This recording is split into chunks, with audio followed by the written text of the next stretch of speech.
चलो बच्चों, आज हम लोग तुलसीदास की पंक्तियों के बारे में पढ़ेंगे। आज शुरू करते हैं फिर।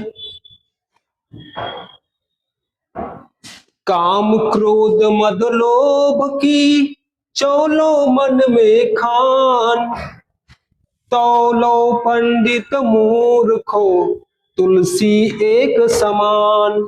एक बार फिर रिपीट करते हैं हम लोग। काम क्रोध मद लोभ की चौलो मन में खान, तौलो पंडित मूर्खो तुलसी एक समान। काम का अर्थ होता है काम भावना, क्रोध का अर्थ होता है गुस्सा, मद का अर्थ होता है अहंकार और लोभ का अर्थ होता है लालच। खान का अर्थ होता है भंडार। पंडित का अर्थ यहां पे है विद्वान से या ज्ञानी से। तुलसीदास जी कहते हैं जिस प्राणी के मन में काम, क्रोध, अहंकार, लालच नामक क्रोधियां विद्वान है, वह व्यक्ति कितना भी विद्वान हो जाए लेकिन वह किसके समान है? एक मूर्ख के समान है। ठीक है, समझ में आ गया? चलो फिर एक बार बताते हैं हम। तुलसीदास जी कहते हैं जिस प्राणी के मन में काम, क्रोध, अहंकार, लालच नामक कृतियां विद्वान है, वह व्यक्ति कितना भी विद्वान हो लेकिन वह एक मूर्ख के समान है। ठीक है, आ गया महिमा? समझ में आया? ठीक है, फिर अगली पंक्ति हम लोग पढ़ाते हैं फिर। चलो। दया धर्म का मूल है, पाप मूल अभिमान, तुलसी दया न छाड़िए जब लग घट में प्राण। एक बार फिर से। दया धर्म का मूल है, पाप मूल अभिमान, तुलसी दया न छाड़िए जब लग घट में प्राण।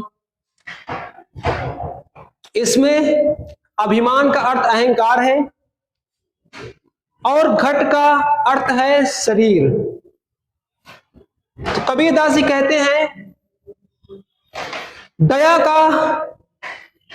का भाव मानव धर्म का मूल आधार है, उसी प्रकार पाप का मूल आधार क्या है? अहंकार।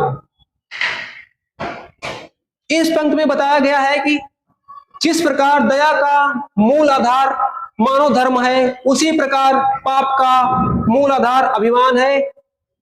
मनुष्य को तब तक अपनी दया भावना नहीं छोड़नी चाहिए जब तक उसके शरीर में प्राण है। ठीक है, समझ में आ गया? महिमा, संजना, आंचल, आया समझ में? ठीक है, फिर एक बार बताते हैं इसको। तुलसीदास जी कहते हैं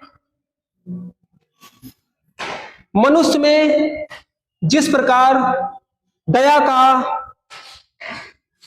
भाव मानव धर्म का मूल आधार है, उसी प्रकार पाप का मूल आधार अहंकार है। मनुष्य को चाहिए कि जब तक उसके शरीर में प्राण है तब तक उसे दया भावना नहीं छोड़नी चाहिए। ठीक है, समझ में आया? चलो फिर नेक्स्ट लाइन पे चलते हैं। गोधन गज धन बाज धन और रतन धन खान, जब आवत संतोष धन सब धन धूरि समान। एक बार और फिर।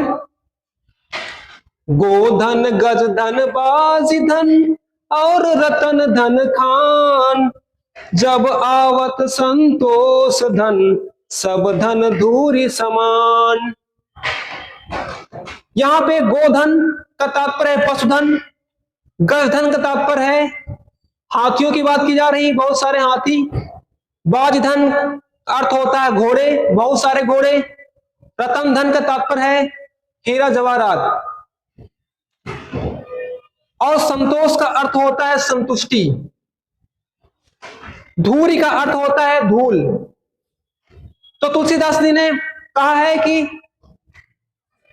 जिस व्यक्ति के पास पशुधन, हाथी घोड़ा, मोती जवाहरात रूपी संपत्ति, संतोष धन नामक संपत्ति के सामने धूल के समान है। किसके समान है? धूल के समान। कहने का मतलब इन पंक्तियों में खास तौर पे संतुष्टि के बारे में बताया गया। इसको संतोष हम लोग कहते हैं। संतोष धन सबसे बड़ा कौन सा धन होता है? संतोष धन होता है।